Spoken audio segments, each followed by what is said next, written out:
Hi friends, ఈరోజు వీడియోలో నేను మీతో ఎంతో సింపుల్ అండ్ టేస్టీగా ఉండే రవ్వ కేసరి ఎలా తయారు చేసుకోవాలో చూపిస్తానండి. స్టవ్ ఆన్ చేసుకొని పాన్ పెట్టుకోండి.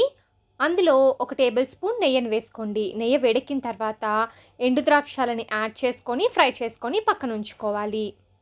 ఎండు ద్రాక్ష వేసుకుంటే రవ్వ కేసరి చాలా టేస్టీగా ఉంటుంది, తప్పకుండా యాడ్ చేసుకోండి.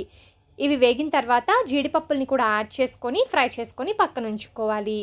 ఇప్పుడు అదే పాన్లో 1 కప్పు రవ్వని తీసుకొని బాగా వేయించుకోవాలి.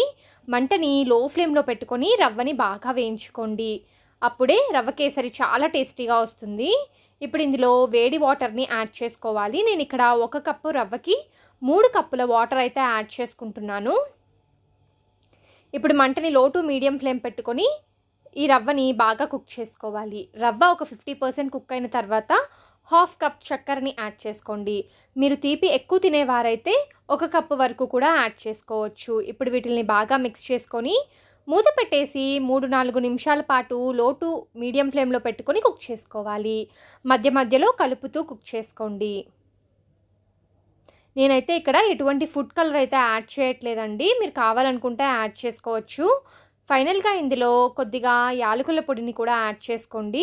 అలాగే మనము ముందుగా ఫ్రై చేసి పెట్టుకున్న డ్రై ఫ్రూట్స్ని కూడా యాడ్ చేసుకొని మిక్స్ చేసుకొని సర్వ్ చేసుకోవడమే. అంతే, ఎంతో టేస్టీగా ఉండే రవ్వ కేసరి రెడీ. ఇది కొద్దిగా చల్లారిన తర్వాత ఇంకా గట్టి పడుతుంది కాబట్టి నేను ఇలాగా లూజ్ కన్సిస్టెన్సీలో ఉన్నప్పుడే ప్లేట్లోకి తీసుకొని సర్వ్ చేసుకుంటున్నాను. మీకు ఇంకా గట్టిగా కావాలి అనుకుంటే మరొక నిమిషం పాటు కుక్ చేసుకోవచ్చు. ఈసారి సింపుల్గా ఏదైనా స్వీట్ తినాలనిపించినప్పుడు ఈ రవ్వ కేసరిని తయారు చేసి చూడండి, టేస్ట్ చాలా బాగుంటుంది.